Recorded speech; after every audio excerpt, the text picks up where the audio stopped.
Hey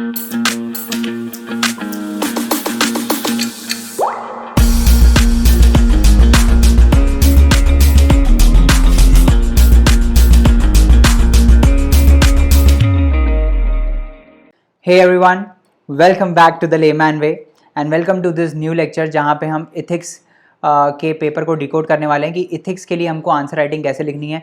अब ethics का जो पेपर होता है वो बाकी जो जनरल स्टडीज़ के पेपर हैं उससे डिफरेंट रहता है, तो हमको इसमें डिफरेंट अप्रोच चाहिए। हमको इसमें ये चाहिए कि हमको अलग तरीके से इसमें आंसर लिखने हैं, तो कैसे लिखना है वो आज हम देखने वाले हैं। And if you are new to the channel, do not forget to like, share, subscribe as always, and please recommend these lectures to your fellow aspirants as well ताकि हम भी ग्रो कर पाएँ आपके साथ। चलिए आगे आज बढ़ते हैं आगे। एंड इसके अलावा एक और इम्पॉर्टेंट इन्फॉर्मेशन है कि सीसैट फाउंडेशन कोर्स चल रहा है जिसका बैच 2 स्टार्ट हो रहा है, तो प्लीज़ जाके उसमें एनरोल करिए। जो कोर्स है वो 75% डिस्काउंट पर चल रहा है एट 1999 रुपीज़।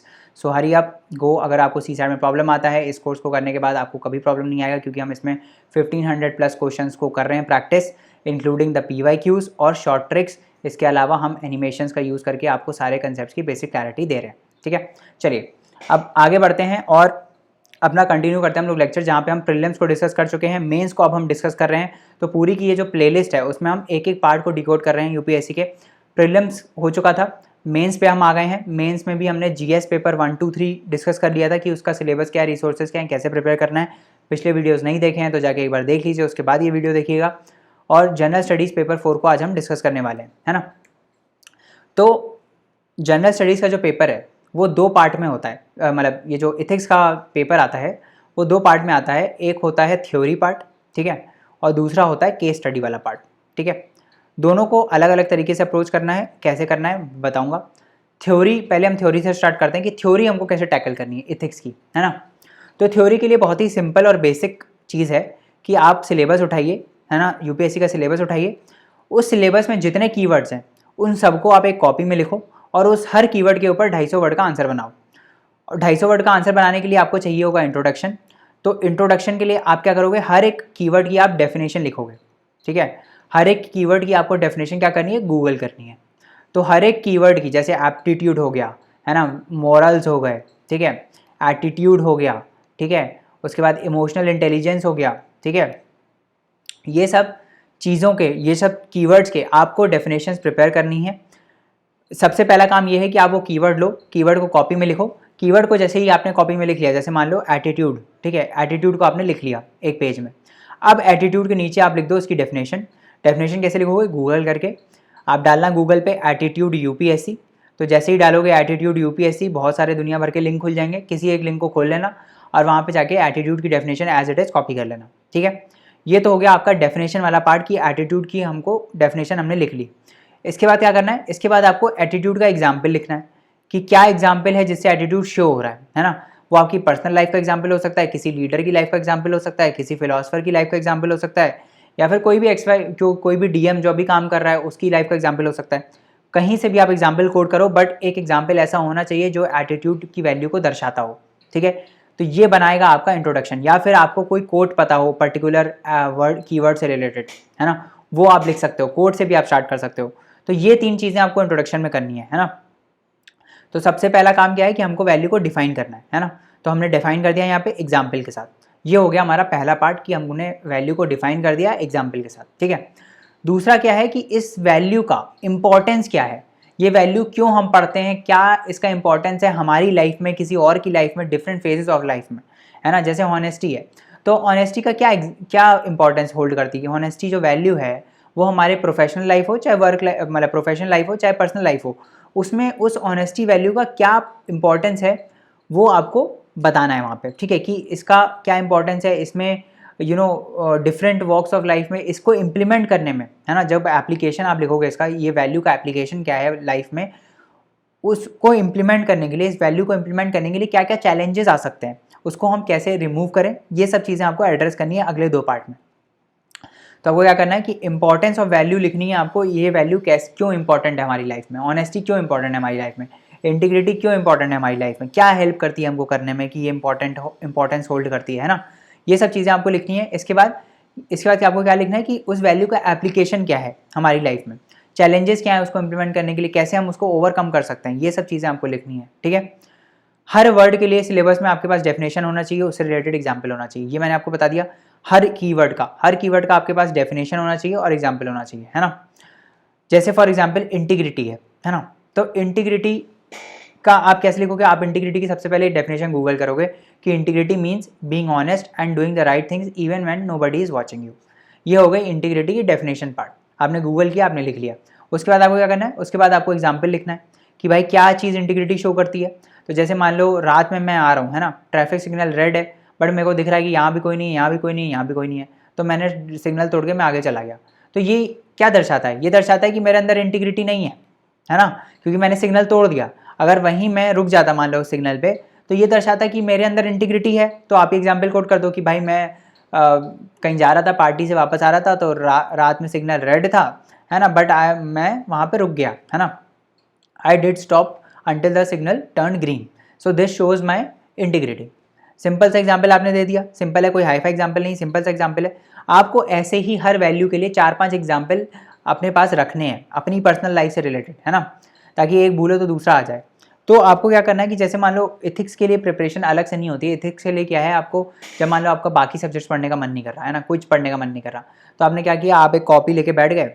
अब आपने देखा कि भाई एथिक्स में क्या क्या है। एथिक्स में मोरल वैल्यूज़ हैं, इंटीग्रिटी, ऑनेस्टी। तो आप क्या करोगे कि हर एक वैल्यू का आप रिकॉल करोगे कि भाई आपकी लाइफ में कब ऐसा हुआ था। जैसे फॉर एग्जाम्पल ऑनेस्टी है ना, तो ऑनेस्टी आप कब कौन सा ऐसा एग्जाम्पल आप लिख सकते हो अपनी पर्सनल लाइफ से जहाँ पे आप ऑनेस्ट थे, या फिर जहाँ पे आप डिसऑनेस्ट थे, वो भी लिख सकते हो। तो ऑनेस्ट कहाँ पे थे आप वो लिखोगे कि भाई लेट्स से क्लास 6th में मैंने अपने फ्रेंड के क्या बोलते हैं, वो होता है ना बॉक्स, पेंसिल बॉक्स, मैंने अपने फ्रेंड के पेंसिल बॉक्स से रबर चुरा लिया था। फिर वो बेचारा परेशान हो रहा था, तो मैंने उसको बता दिया कि जो तुम्हारा रबर है वो मैंने चुराया था, ये लो तुम्हारा रबर, ठीक है। तो इस टाइप के कुछ आप एग्जाम्पल दे सकते हो। ये मैंने बहुत ही मतलब बेसिक सा दे दिया, मैं आप समझ रहे हो ना। अपनी लाइफ में जो आपका एग्जाम्पल हो वो आप कोट कर सकते हो कि भाई कहाँ आपने ऑनेस्टी शो करी, है ना। जैसे आपने कोई गलत काम किया हो या आपने कोई चीज़ छुपाई हो, फिर आपने वो उस कंसर्न पर्सन को बता दिया हो, तो आप ऑनेस्ट थे, है ना, आप उस पर्टिकुलर चीज़ को लिए ऑनेस्ट थे, है ना, कि ये भाई ये सच है ना, आप ट्रुथफुल थे, ऑनेस्ट थे उस चीज़ के लिए। तो ये आप कुछ एग्जाम्पल्स कोट कर सकते हो, कोई भी एग्जाम्पल हो सकता है, या फिर ज़रूरी नहीं है कि आपकी पर्सनल लाइफ से हो। पर्सनल लाइफ से होना ज़रूरी है वैसे एग्जाम्पल में, क्योंकि ये एक पर्सनल टच देता है आपके क्वेश्चंस को। बट आप जैसे मान लो कोई टीवी सीरीज़ देख रहे हो या फिर आप कोई लेट्स से मूवी देख रहे हो, तो उस मूवी से भी आप रिलेट कर सकते हो कि भाई उस पर्टिकुलर मूवी में ऐसा कोई इथिकल डायमेंशन था क्या, या ऐसा कोई इथिकल वैल्यू था क्या जहाँ मैं कोट कर सकता हूँ, जहाँ उस पर्टिकुलर कैरेक्टर ने वो पर्टिकुलर वैल्यू दिखाया हो, है ना। तो वो चीज़ आप कोट कर सकते हो, करेक्ट। तो इस टाइप से चीज़ें आपको एकदम रट्टाफिकेशन वाला कंटेंट यहाँ पे नहीं डालना है ना। यहाँ पे आपको एक पर्सनल क्रिएटिव आंसर लिखना है, एक पर्सनल टच देके जो आपकी लाइफ से रिलेटेड है, ताकि एग्जामिनर को ये पता चले कि भाई ये सिर्फ आप ऑनेस्ट की वैल्यू रट के नहीं आ गए हो, या फिर ऑनेस्टी का आप एग्जाम्पल रट के नहीं आ गए हो। आपको पता है कि ऑनेस्टी का मतलब आपकी लाइफ में क्या होल्ड करता है, या फिर आपने कब ऐसा किया था, ठीक है। तो वो चीज़ इंपॉर्टेंट है, समझ में आ रहा है। तो एथिक्स के लिए क्या क्या प्रैक्टिस है? एथिक्स के लिए प्रैक्टिस यही है कि आप अपने फ्री समय में, खाली समय में आप इन वैल्यूज़ का एनालाइज करो अपने आप से कि भाई मेरे अंदर ये वैल्यूज़ कब कब थी, मेरे कब कब मैंने ऐसी वैल्यूज़ शो करी हैं अपनी फेज़ ऑफ लाइफ में। तो वो आप इसमें डालो, ठीक है, वो आप डालो इसमें, और उसके एग्जाम्पल्स कोट करने की कोशिश करो। और जब भी न्यूज़ पढ़ रहे हो या जब भी कोई मूवी देख रहे हो, टीवी सीरीज़ देख रहे हो, उसको एनालाइज करो। एनालाइज तो क्या करो, मतलब उसको कोशिश करो उसमें इथिकल डायमेंशंस निकालने की। कोई भी न्यूज़ है उसको इथिकली भी आप एनालाइज करो कि इसमें क्या इथिकल वैल्यूज़ इन्वॉल्व हैं। और अगर आपको लगता है कि कोई पर्टिकुलर वैल्यू उसमें इन्वॉल्व है इथिकल, तो आप उस एग्जाम्पल को लेके उस पर्टिकुलर वैल्यू के अंदर डाल दो कि भाई ये आया था न्यूज़ में, है ना, ये पर्टिकुलर वैल्यू से ये रिलेट करता है, और उसके नीचे मैंने उसका एग्जाम्पल लिख दिया, ठीक है, समझ में आ रहा है। तो इस टाइप से आपको एग्जाम्पल कोड करने हैं। आप कोड से भी स्टार्ट कर सकते हो, जैसे मैंने बोला कि आप सिर्फ ज़रूरी नहीं कि आपको यही स्टैंडर्ड फॉलो करना है कि आपको डेफिनेशन लिखनी है, उसके बाद उसका एग्जाम्पल लिखना है। आप कोड से भी स्टार्ट कर सकते हो, ऑल्दो उसके बाद आपको डिफाइन करना ही पड़ेगा टर्म। बट आप जैसे जैसे फॉर एग्जाम्पल एथिक्स से कुछ आंसर, जैसे RTI के ऊपर आंसर क्वेश्चन आ रहा है ना, तो RTI के ऊपर आप जब भी पढ़ोगे एथिक्स के लिए, तो आप सेकंड ARC की रिपोर्ट पढ़ोगे ही, गवर्नेंस की, है ना। सेकंड ARC की रिपोर्ट्स इंपॉर्टेंट है। तो गवर्नेंस की आप जब रिपोर्ट पढ़ोगे तो उसमें RTI का दिया हुआ है कुछ। अब पढ़ोगे तो पता चलेगा, सब नहीं बताऊंगा। RTI का जब आप पढ़ोगे तो आपको एक लाइन मिल जाएगी वहाँ पे, RTI इज द मास्टर की टू गवर्नेंस। तो अगर RTI पे क्वेश्चन आ रहा है तो आप ऐसे स्टार्ट कर सकते हो कि RTI इज अ मास्टर की टू गवर्नेंस, ठीक है। और यहाँ पे कोट कर दो कि भाई ये जो कोट है वो पर्टिकुलर कहाँ की है, सेकेंड ARC की है ना। तो क्या बोलते हैं, हाँ, तो क्या हो गया, आपने कोट से स्टार्ट कर दिया, ठीक है। तो सेकेंड ARC की रिकमेंडेशंस पढ़ना ज़रूरी है, कुछ कुछ चैप्टर की, तो वो आपको पढ़ना पड़ेगा, है ना। इसके बाद और क्या प्रैक्टिस है इसमें, हमने डेफिनेशन देख लिया, हमने एग्जाम्पल लिख लिया उसका, है ना। उसके बाद हमने डेफिनेशन, एग्जाम्पल, हमने कोड भी देख लिया कि कैसे स्टार्ट करना है। ये तो हो गई स्टार्टिंग हमारी, है ना। अब हमको जब मेन बॉडी लिखनी है एथिक्स थ्योरेटिकल पार्ट की, तो हम कैसे लिखेंगे और उसमें क्या क्या चीज़ें इंक्लूड करेंगे। तो उसमें सबसे पहला चीज़ आपको इंक्लूड करना है कि आपको रेलिवेंट एग्जाम्पल्स देने हैं जो पर्सनैलिटीज़ हैं, फेमस लीडर्स हैं या फिलोसफर्स हैं या एडमिनिस्ट्रेटर्स हैं, जिनकी लाइफ से वो पर्टिकुलर वैल्यू रिफ्लेक्ट होती है। जैसे महात्मा गांधी हैं, तो आप एक क्या करो, आप तो एक टेबल बना लो, उस टेबल में आप क्या करोगे, यहाँ पर्सनैलिटी का नाम लिखोगे, बाबा ये महात्मा गांधी हो गए, BR अम्बेडकर हो गए, नेल्सन मंडेला हो गए, है ना, ऐसे टाइप की, आप मदर टेरेसा हो गई, है ना। इन सब जैसे ऐसे कुछ लिख लिया आपने 10-15 पर्सनैलिटी, है ना। अब वो पर्सनैलिटीज़ क्या वैल्यू डिपिक्ट करती हैं, क्या वैल्यू हमको उनमें देखने को मिलती है, वो आप लिखोगे। भाई इंटीग्रिटी मिलती है हमको महात्मा गांधी से, मोरल करेज मिलता है, ह्यूमिलिटी मिलती है, लीडरशिप मिलता है, ये सब हमको महात्मा गांधी से मिलता है। उसके बाद सोशल जस्टिस हो गया, ह्यूमन राइट्स हो गया, रूल ऑफ लॉ हो गया, एम्पैथी एंड कंपैशन हो गया, ये सब हमको कहाँ से मिलता है, ये सब हमको BR अम्बेडकर जी से मिलता है ना। तो ये सब आप एक पर्टिकुलर टेबल बना के उसमें लिख लो कि भाई ये पर्टिकुलर पर्सनैलिटी है, ये पर्टिकुलर उनकी वैल्यूज़ हैं, है ना। अब जब भी आपको एग्जाम्पल में, मतलब अपने क्वेश्चन में कोट करना है, आंसर में कोट करना है, तो आप इसको याद कर सकते हो, है ना। याद करके डेफिनेटली ज़्यादा जल्दी रिकॉल होगा अगर ऐसे टेबल में बना के करोगे। तो आपको ये कोट करना है डिफरेंट लीडर्स के, फिलोसफर्स के, एडमिनिस्ट्रेटर्स के, क्या कोट करने, जो इनके एग्जाम्पल्स हैं, जो ऐसे वैल्यूज़ हैं जो ये पर्टिकुलर पर्सनैलिटी दर्शाती हैं, ठीक है। उसके बाद आपको क्या करना है, उसके बाद आपको डायग्राम अपने उसमें आंसर में फ्लो चार्ट्स और डायग्राम्स बनाने हैं। कैसे बनाओगे, जैसे फॉर एग्जाम्पल टॉपिक्स हैं, जैसे सिविल सर्विसेज वैल्यूज़ हो गई, गुड गवर्नेंस हो गई, इनके आप फ्लो चार्ट ईजिली बना सकते हो। कहीं भी गूगल करोगे, गुड गवर्नेंस पे गूगल करोगे, आप गूगल ही कर लो बस गुड गवर्नेंस, है ना, गुड गवर्नेंस ऐसे गूगल कर लो, गुड गवर्नेंस फ्लो चार्ट, ऐसे आ जाएगा आपको मिला हुआ, गुड गवर्नेंस ऐसा होता है, ऐसा ऐसा ऐसा, ऐसे चार्ट आ जाएंगे आपके पास। वो चार्ट को लो, अपनी कॉपी में नोट कर लो। तो जब भी गुड गवर्नेंस का क्वेश्चन आएगा, आपको इस टाइप का चार्ट ड्रॉ करना है ना। समझ में आ गया। दूसरा एग्जाम्पल, सिविल सर्विसेज की वैल्यूज़। तो जैसे मान लो आपने लिखा CS वैल्यूज़, सिविल सर्विस की वैल्यूज़, आपने यहाँ गोला बना दिया। फिर आपने किया भाई, अच्छा सिविल सर्विस की वैल्यूज़ में क्या क्या होता है, इंटीग्रिटी होती है, इंटीग्रिटी होनी चाहिए, ठीक है। उसके बाद क्या होना चाहिए, उसके बाद ऑनेस्टी होनी चाहिए, तो यहाँ लिख दिया ऑनेस्टी। उसके बाद क्या होना चाहिए, उसके बाद कंपैशन होना चाहिए, ठीक है, कंपैशन लिख दिया। और क्या हो सकता है, और क्या हो सकता है भाई, ऑब्जेक्टिविटी होनी चाहिए, ऑब्जेक्टिविटी लिख दिया आपने यहाँ पे। उसके बाद क्या होना चाहिए, उसके बाद होना चाहिए प्रोफेशनल कॉम्पिटेंस होना चाहिए, प्रोफेशनल कॉम्पिटेंस होना चाहिए, है ना। और क्या हो सकता है, और हो गया, और एम्पैथी होनी चाहिए, है ना, एम्पैथी होनी चाहिए, ठीक है। तो इस टाइप से आप कंटिन्यू कर सकते हो, जितनी याद आ रही वैल्यू सारी लिख दो यहाँ पे, है ना। तो आपने इसमें क्या किया कि वैल्यूज़ को, सिविल सर्विसेज वैल्यूज़ जो हैं उसको एक फ्लो चार्ट में डिपिक्ट कर लिया, और ये जल्दी भी हो जाएगा आपका। आपने लाइन बाय लाइन लिखने के बजाय इसको ऐसे ही डिपिक्ट कर दिया, है ना। और एग्जामिनर जब आंसर पढ़ेगा आपका तो उसकी नज़र इस पर जाएगी, क्योंकि पैराग्राफ्स में कुछ हटकर होगा, है ना। तो इसलिए ये चीज़ इंपॉर्टेंट है, ठीक है। उसके बाद आपको रियल लाइफ एग्जांपल्स यूज़ करने हैं, जो मैंने बताया। ये रियल लाइफ एग्जांपल्स आपको अपनी पर्सनल लाइफ से मिलेंगे, है ना। उसके बाद देखो, ये दर्शाता क्या है रियल लाइफ एग्जांपल की, जो इथिकल वैल्यू क्वेश्चन में है उसका आपको एप्लीकेशन मालूम है। आप सिर्फ रट्टा मार के नहीं आए हो, आपने उस पर्टिकुलर जो वैल्यू है उसका एप्लीकेशन भी जाना है, और आपको ये भी पता है कि आपकी लाइफ में वो पर्टिकुलर वैल्यू कैसे एप्लीकेबल है, ठीक है। तो इथिक्स का पेपर जो है वो थ्योरी पे नहीं बेस्ड होता है, it is about its application. जो थ्योरी आपने पढ़ी है उसका एप्लीकेशन कैसे है रियल लाइफ में, वो मैटर करता है, वो आपको आना चाहिए, ठीक है। तो आपको एग्जामिनर को ये शो करना है कि भाई आपको सिर्फ थ्योरी पता नहीं है, आपको ये भी पता है कि उसका एप्लीकेशन क्या है। तो आपको उसको दिखाने के लिए आपको रेलिवेंट एग्जाम्पल्स वहाँ पे कोट करने हैं, ठीक है। ये रेलिवेंट एग्जाम्पल्स आपको कहाँ से मिलेंगे, ये रेलिवेंट एग्जाम्पल्स आपको न्यूज़पेपर से मिलेंगे, आपको अपनी पर्सनल लाइफ से मिलेंगे, आपको वर्क प्लेस से मिलेंगे जहाँ आप काम करते हो या पहले काम किए थे, है ना, या फिर लीडर्स की लाइफ से मिल जाएंगे, आपको फिलोसफर्स की लाइफ से मिल जाएंगे, एडमिनिस्ट्रेटर्स की लाइफ से मिल जाएंगे। तो इन सब जगह से आपको जो इथिक्स के एग्जाम्पल्स हैं वो सारे मिल जाएंगे, ठीक है। तो जब इतना हो जाएगा ना, तब आपके पास रिच कंटेंट प्रिपेयर हो जाएगा, ठीक है। अब आगे बढ़ते हैं हम लोग। इसी में ही मैंने आपको क्या बताया, जैसे फॉर एग्जांपल पर्सनल लाइफ है ना, तो जैसे मान लो मैंने इसमें ग्रुप्स मैंने बनाए हैं, newspaper, personal life, work place, life of leaders, philosopher, administrators. तो जैसे मान लो पर्सनल लाइफ के बारे में है ना, तो पर्सनल लाइफ के बारे में आप अपने एग्जाम्पल्स कैसे लिखोगे?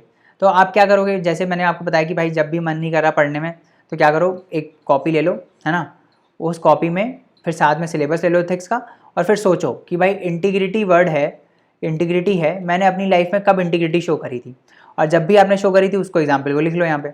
तो आपने अपनी पर्सनल लाइफ में कब वो वैल्यू शो करी है उस पर्टिकुलर एग्जाम्पल को लिख लो यहाँ पे।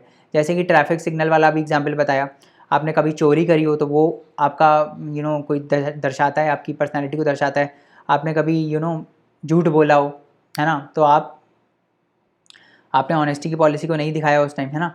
तो ये सब लाइफ के एग्जाम्पल्स हैं आपके, तो वो आप एक कॉपी में लिखो कि भाई कब ऐसा हुआ, क्योंकि वहाँ पे जाके सोचोगे तो इतना टाइम नहीं होता ना, वहाँ पे जाके पर्सनल लाइफ के एग्जाम्पल सोचोगे, पहले से ही सोच के रखो भाई कब ऐसा हुआ था मेरे साथ, है ना।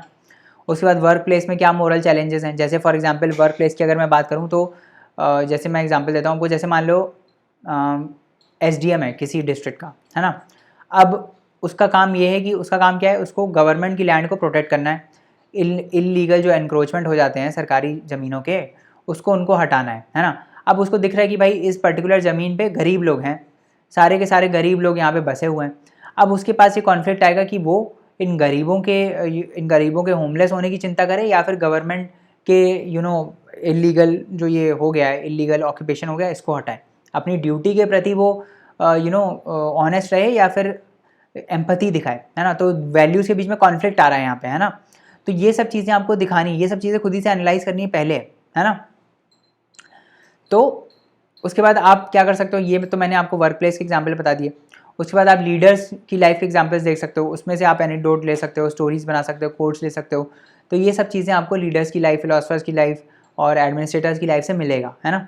तो उनको आपको खुद से पढ़ना पड़ेगा, ठीक है। उसके बाद ये तो हो गया थ्योरी वाला पार्ट, है ना। ये वाला हमने पार्ट डिस्कस कर लिया, थ्योरी वाला पार्ट। ये आप थोड़ा प्रैक्टिस करोगे, क्वेश्चन प्रीवियस ईयर क्वेश्चन करोगे, प्रीवियस ईयर क्वेश्चन बहुत ज़्यादा इंपॉर्टेंट है, तो आपको प्रीवियस ईयर क्वेश्चन करने पड़ेंगे। इसके अलावा आप इथिक्स की जो कॉपीज़ हैं, टॉपर कॉपीज़ हैं, उसको आप डाउनलोड करिए। आप देखिए कि इथिक्स के आंसर्स टॉपर्स ने कैसे लिखे हैं, वो क्या क्या डायमेंशंस को टच करते हैं उसमें, और उन्होंने कैसे अपने आंसर को डिपिक्ट किया है। उसी टाइप से आप अपनी उनकी हैबिट्स को आप अपने आंसर्स में इनकॉर्पोरेट करिए, ठीक है। तो अभी इसके अलावा आपको क्या करना है, ये तो थ्योरी वाला पार्ट हो गया। इसके अलावा आता है केस स्टडी, तो केस स्टडी भी इंपॉर्टेंट है। अच्छा, इसमें ये ध्यान रखना कि टाइम मैनेजमेंट बहुत इंपॉर्टेंट है। ऐसा नहीं है कि भाई आपने केस स्टडी को पूरा 90 मिनट दे दिया, या फिर 90 मिनट मतलब बोल रहा हूँ ज़्यादा टाइम दे दिया केस स्टडी को, है ना, 2 घंटे बैठ के केस स्टडी कर रहे हो, तो ऐसा भी मत करना।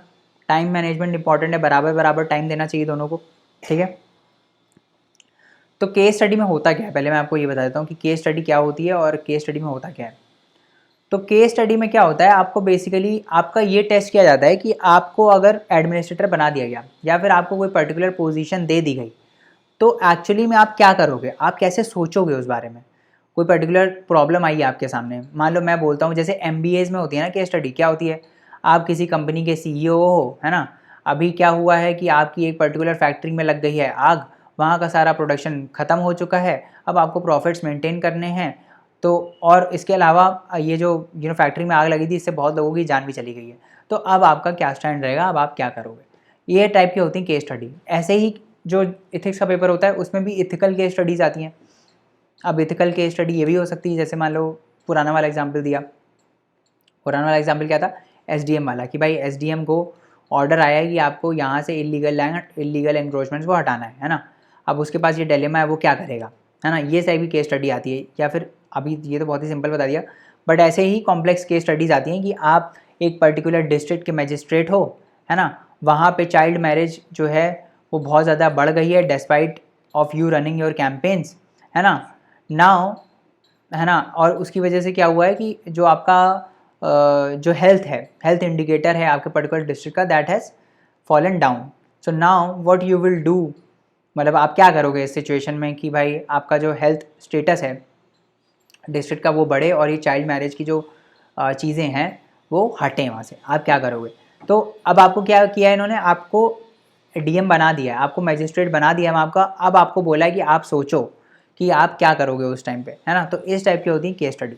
तो आपको इसमें क्या करना होता है, आपको इन केस स्टडी में अपने आप को एज अ डीएम इमेजिन करना होता है ना।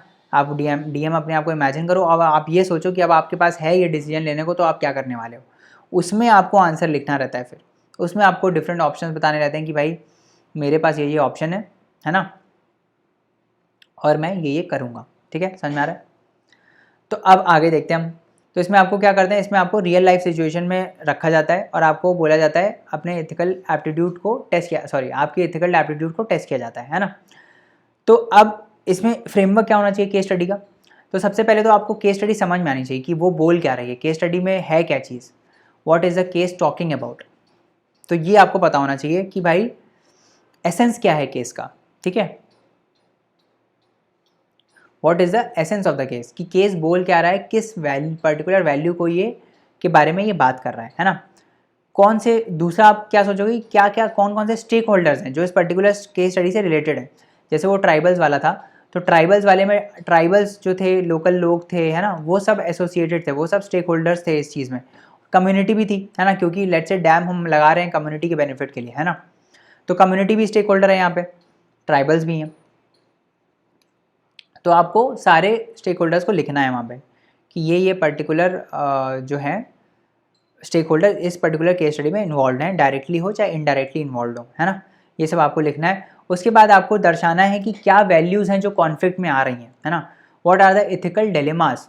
ठीक है, कॉन्फ्लिक्टिंग वैल्यूज़ जो आप अपनी जजमेंट में फेस कर रहे हो। जैसे अभी एसडीएम का मैंने आपको बताया कि भाई वो गवर्नमेंट की लैंड को हटाए कि वो होमलेस को होम दे है ना, ये एम्पैथी यहाँ पे आ गई आपकी कि भाई अगर वो हटा देता है तो लोग बोलेंगे कि भाई आप एम्पैथेटिक नहीं हो हमारी सिचुएशन के खिलाफ है ना। गवर्नमेंट के लिए काम नहीं करेगा तो वो अपनी ड्यूटी सही से नहीं निभा रहा है। ठीक है, ईमानदार नहीं है वो अपनी ड्यूटी को। तो ये दो वैल्यूज़ कॉन्फ्लिक्ट में आ रही हैं यहाँ पे है ना। तो ये आपको बताना है कि भाई मेरा जो डिसीजन है उसमें ये पर्टिकुलर डिलेमास हैं मेरे पास। ठीक है, अब उसको सॉल्व करने के लिए, उस डिलेमा को सॉल्व करने के लिए आप क्या करोगे, ठीक है, वो आपको बताना है। तो जैसे फॉर एग्जांपल डैम बना रहे हैं अगर, है ना, आप डैम बना रहे हो, जैसे मैंने आपको एग्जांपल दिया कि आप डैम बना रहे हो, तो उसमें आपको जो ट्राइबल्स हैं उनको वहाँ से हटाना पड़ेगा है ना। तो अब हटाना पड़ेगा, या जो वहाँ रह रहे हैं उनको हटाना पड़ेगा, या फिर जो ट्राइबल्स वो पर्टिकुलर एरिया के ऊपर डिपेंडेंट है। मान लो आप डैम बनाने के लिए फॉरेस्ट को क्लियर कर रहे हो है ना, तो अब ट्राइबल्स का तो लाइवलीहुड वहाँ फॉरेस्ट के ऊपर डिपेंडेंट है। तो तब क्या होगा, किसके राइट हैम्पर हो रहे हैं यहाँ पे। ठीक है, तो इसमें कॉन्फ्लिक्ट क्या आएगा कि भाई पब्लिक इंटरेस्ट को प्रमोट करें कि ट्राइबल लैंड राइट्स को प्रमोट करें, इकोनॉमिक ग्रोथ को देखें कि इक्विटेबल प्रॉस्पेरिटी को देखें। तो ये सब आपको बताना है वहाँ पे, ये ऐसे हवा हवाई में बात नहीं करनी है, सब आपको बताना है वहाँ पे कि ये सारे हमारे पास डिलेमास हैं इस पर्टिकुलर क्वेश्चन से रिलेटेड। आपको एक एक चीज़ डिकोड करनी है उसमें कि ये पर्टिकुलर डिलेमास हैं। अब मेरे पास क्या ऑप्शन है, मैं क्या कर सकता हूँ है ना। मेरे पास जो ऑप्शन है वो सारे आपको अल्टरनेटिव ऑप्शंस लिखने हैं कि भाई मान लो आपके दिमाग में 5 तरीके आ रहे हैं, आपके पास 5 एक्शंस आ रहे हैं कि मैं ये भी कर सकता हूँ, मैं ये भी कर सकता हूँ, मैं ये भी कर सकता हूँ, मैं ये भी कर सकता हूँ। ठीक है, तो उन 5 तरीकों में से आप क्या करोगे, उन 5 तरीकों को तो पहले आपको लिखना है। ये 5 तरीके हैं, ये 5 ऑप्शंस अवेलेबल हैं मेरे पास। इन 5 ऑप्शंस में से आप करोगे क्या, एक्चुअली में क्या करोगे, तो वहाँ तक पहुँचोगे आप कि भाई देखो ये तो बहुत एक्सट्रीम ऑप्शन है, इसको हम हटा रहे हैं, ये भी बहुत एक्सट्रीम ऑप्शन है, ये भी हम इसको हटा रहे हैं, अच्छा ये दोनों बचे पड़े, इन दोनों में से अप्रोप्रिएट ये वाला है। इस टाइप से आपको पहुँचना है अपने कहाँ पे, अपने ऑप्शन पे। ठीक है, तो you have to choose an option and give point as to why you choose that. ठीक है, आपने वो क्यों चूज़ किया, आपको उसके पॉइंट्स देने, आपको प्रॉपर एक्सप्लेनेशन देनी है कि भाई मैं ये चीज़ करूँगा। अब ये चीज़ जो करूँगा ना वो एकदम डिफाइंड होनी चाहिए, कॉन्क्रीट, कि मैं ये चीज़ करूँगा, क्यों करूँगा ये वाली चीज़ है ना, क्या क्या करूँगा उस चीज़ में, ये भी डिफाइन होना चाहिए है ना। उस पर्टिकुलर चीज़, उस पर्टिकुलर एक्शन को लेने के क्या प्रोज हैं और क्या कॉन्स हैं, ये भी आपको